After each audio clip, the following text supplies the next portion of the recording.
बिस्मिल्लाहिर्रहमानिर्रहीम। अस्सलाम वालेकुम नाजरीन, मेरा नाम अदनान अली है। मैं इस वक्त मौजूद हूँ प्राइम कंप्यूटर कॉलेज फैसलाबाद में, और आज इस कॉलेज में एक पार्टी मुनक़्क़द की गई थी। कुछ स्टूडेंट यहाँ पे मौजूद हैं, मैं इनसे इनके ख़यालात सुनना चाहूँगा इस कॉलेज के बारे में। अस्सलाम वालेकुम। वालेकुम अस्सलाम। जी भाई, आपका नाम? मेरा नाम मोहम्मद सुहेल खालिद है। आप कहाँ रहते हैं?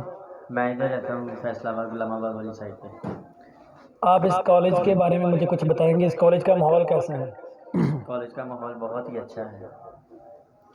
यहाँ पे आपको किस तरह के टेस्ट करवाए जाते हैं? आज मेरे मुंह च मारना मैं बंदा पूछे यार बात सर जी अजी बात यार सर जी, इनकी आवाज़ तो निकलती नहीं है, आप लोगों की आवाज़ तो आती नहीं है। मैक की आवाज़ किधर है?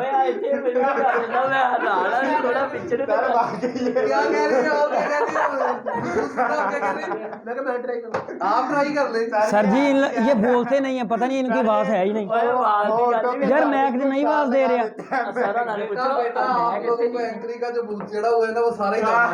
इसी तरह से जाना है।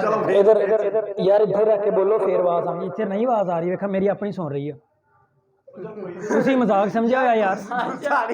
ਨਹੀਂ ਯਾਰ, ਗੁੱਸਾ ਨਹੀਂ, ਛੱਡੋ ਪਰੇ, ਇਹ ਮੈਂ ਨਹੀਂ ਲੈਣ ਦਿਆ ਅਰੇ ਯਾਰ। ਨਹੀਂ ਡਾਕਟਰ ਸਾਹਿਬ ਵੇਖੋ, ਇੱਥੇ ਮੈਕ ਨਹੀਂ ਆਵਾਜ਼ ਦੇ ਰਿਹਾ ਯਾਰ। ਆਵਾਜ਼ ਦੀ ਕੋਈ ਮੇਰੀ ਆਪਣੀ ਆਵਾਜ਼ ਨਾ ਮੈਕ ਨਾਲੋਂ ਜ਼ਿਆਦਾ ਥੱਲੇ ਰੱਖ ਯਾਰ। ਗੁੱਸਾ ਨਹੀਂ ਯਾਰ, ਸਪੀਕਰ ਦੀ ਆਵਾਜ਼ ਦੀ ਕੋਈ ਜ਼ਰੂਰਤ ਨਹੀਂ ਹੈ। ਸਪੀਕਰ ਦੀ ਆਵਾਜ਼ ਯਾਰ ਇੱਥੇ ਰੱਖ ਕੇ ਬੋਲੋ, ਆਵਾਜ਼ ਆਉਂਦੀ, ਇੱਥੇ ਆਵਾਜ਼ ਨਹੀਂ ਦਿੰਦਾ। ਇਹਦੀ ਕਵਰੇਜ ਨਹੀਂ ਹੈਗੀ यार, मेरे भाई ऐसी कवरेज नहीं है। इनसे कोई सवाल खत्म हो गया।